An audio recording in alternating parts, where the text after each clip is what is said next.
आज से पहले सांप्रदायिक दंगों में SC ST OBC के लोग मारे जाते थे। अब बस इतना सा ट्रेंड चेंज हो गया है कि पिछले कुछ दिनों से ब्राह्मण जो है वो धार्मिक उन्मादों में, धार्मिक दंगों में मारे जा रहे हैं। तो RSS इसको लेकर के चिंतित है। लेकिन अगर मुसलमानों से लड़ाने की बात होती तो कहा जाता है कि बटोगे तो कटोगे। आज तक मुझे ये बता दो कि डॉक्टर अंबेडकर की जयंती पर, रविदास की जयंती पर, कबीर की जयंती पर, बुद्ध की जयंती पर कभी किसी मुसलमान ने पत्थर मारा? राम गोपाल मिश्रा उनकी छत पर चढ़ा है, उनका धार्मिक झंडा उतारा है, अपना धार्मिक झंडा फहराया है। उसके बाद में और क्या घटनाएं घटी हैं ये जांच का विषय। गोली मारने की नौबत क्यों आई ये जांच का विषय।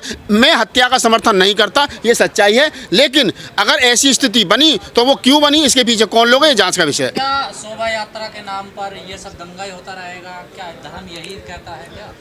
देखिए, गाना था पुराना, आप सब लोगों ने सुना होगा कि मजहब नहीं सिखाता आपस में बैर रखना। जब मजहब आपस में बैर रखना नहीं सिखाता तो फिर कौन से लोग हैं? या तो मजहब और धर्म और पंथों पर चलने और मानने वाले लोग हैं, या उनके ठेकेदार हैं, या जिनकी सरकारें बन रही हैं और बिगड़ रही हैं मजहब के नाम पर, धर्म के नाम पर। वो लोग हैं जो इस प्रकार से क्या नाम है, लोगों को भड़का करके अपना राजनीतिक उल्लू सीधा करना चाह रहे हैं। ये वो लोग हैं, सीधी सी बात है। सीएम कहते रहे कि एक रहोगे, नेक रहोगे, बटोगे तो कटोगे।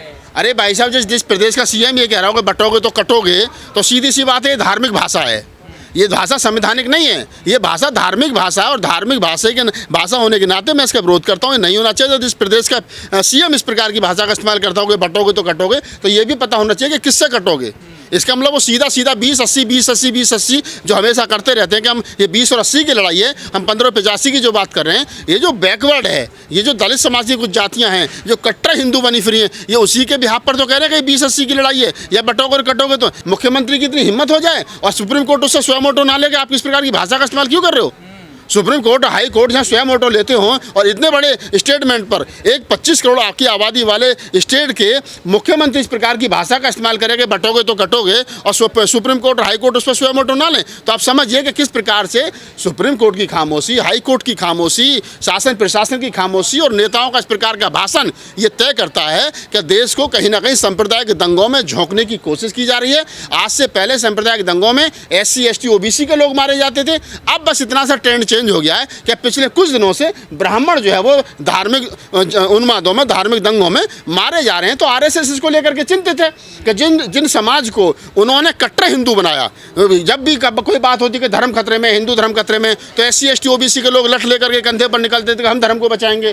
तो आजकल वो कम निकल रहा है। इसका मतलब मुझे लगता है कि हमारे जैसे लोगों की जो मेहनत है, हमारी रतनलाल सर की, लक्ष्मण की और तमाम लोगों की, जो लोग बोल रहे हैं लगातार, उन लोगों की जो मेहनत है वो मेहनत कहीं ना कहीं रंग ला रही है। और जब रंग ला रही है तो ये इससे कहीं से OBC जो है, जो कट्टर हिंदू बना फिर रहा था, आज उसकी समझ में बात आई है कि इस देश का हिंदू नहीं है, वो OBC है, शूद्र है, और वो भी वही है जो हाशिए पर पड़ा हुआ समाज था। हिंदू कह रहे हैं हम डरे हुए हैं, मुसलमान कह रहे हैं हम डरे हुए हैं। देखिए, इतना तो तय है, डरा हुआ कोई नहीं है। जो संविधान को मानता है, संविधान को पढ़ता है, संविधान को समझता है, संविधान के लोकतांत्रिक ढांचे पर विश्वास करता है, लोकतांत्रिक सिस्टम पर विश्वास करता है, वो व्यक्ति कभी भी डरा हुआ नहीं हो सकता है।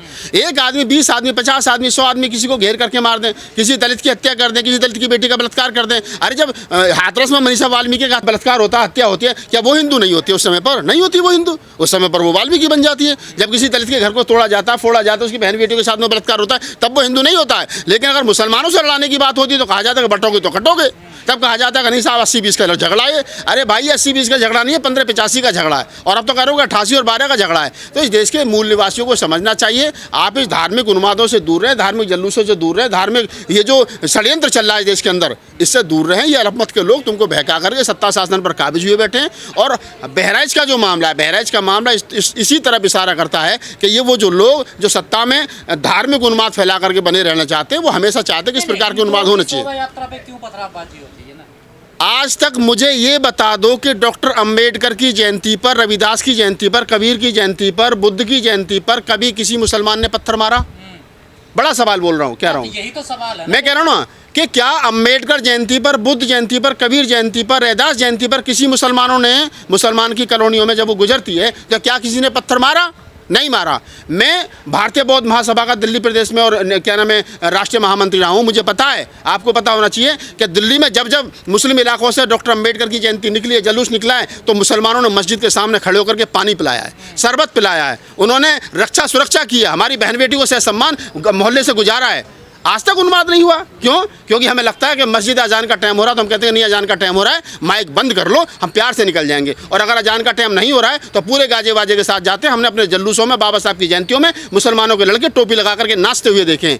लेकिन जब तुम उनके मोहल्ले में जाओगे और ये सोच करके जाओगे कि हमें वहाँ जा करके नारे लगाने हैं कि जो राम राम चिल्लाएंगे, मुल्ले काटे जाएंगे, तो झगड़ा होगा। इसका मतलब आपकी ट्रेनिंग उस प्रकार की है, आपको ट्रेंड उस प्रकार से किया गया है कि आप इस देश के अंदर धार्मिक उन्माद पैदा करो, फैलाओ, ताकि इस देश का माहौल बिगड़े, सांप्रदायिक ताकतें जो वो हावी हों और इस देश के अंदर जो चंट और चालाक लोग हैं वो देश में प्रधानमंत्री और मुख्यमंत्री बने रहें। इन शोभा यात्राओं में डीजे हाई वॉल्यूम पे बजते हैं आजकल। ये भाई नया साहब, चला है, हाँ। भारत सुप्रीम कोर्ट का डिसीजन है कि 10 बजे के बाद में कहीं भी रात को डीजे नहीं बजेगा।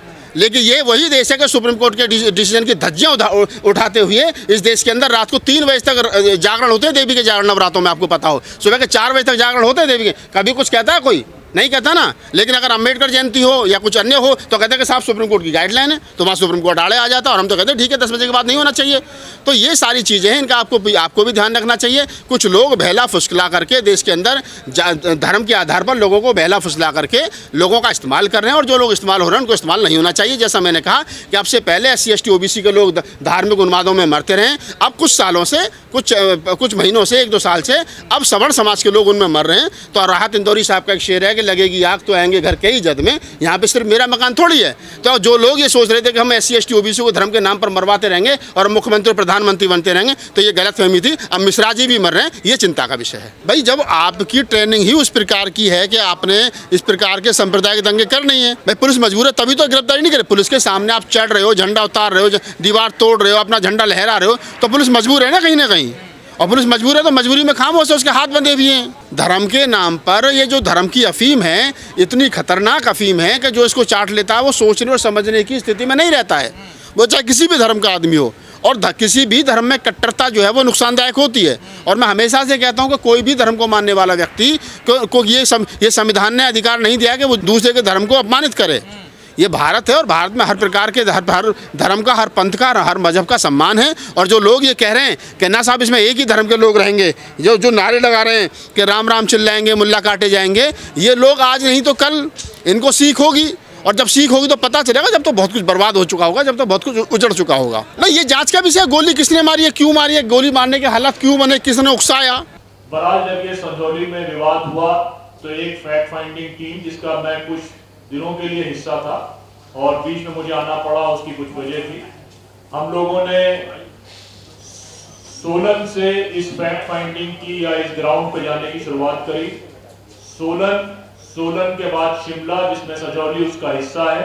और जिस दिन हम शिमला पहुंचे उस दिन सिकंदर जी और उनके साथियों ने एक शानदार पीस मार्च रखकर ये बताने की भी कोशिश करी थी कि समाज में हवा सिर्फ एक तरफ की नहीं चल रही है, तो वो अपनी बात बराबर रखेंगे। तो शिमला, संजौली और उसके बाद पालनपुर, मंडी और कुल्लू, तो इन इलाकों में जहां इस तरह के डिस्क्रिमिनेशन की, वायलेंस की या लूट की जो वारदात हुई है मुसलमानों के खिलाफ, क्योंकि इस बार हमने टाइटल माइनॉरिटी नहीं रखा, क्योंकि खुलकर मुसलमानों के खिलाफ हिंसा हुई है और उनको डिस्क्रिमिनेशन का सामना करना पड़ा है, दुकानें बंद करके आना पड़ा है।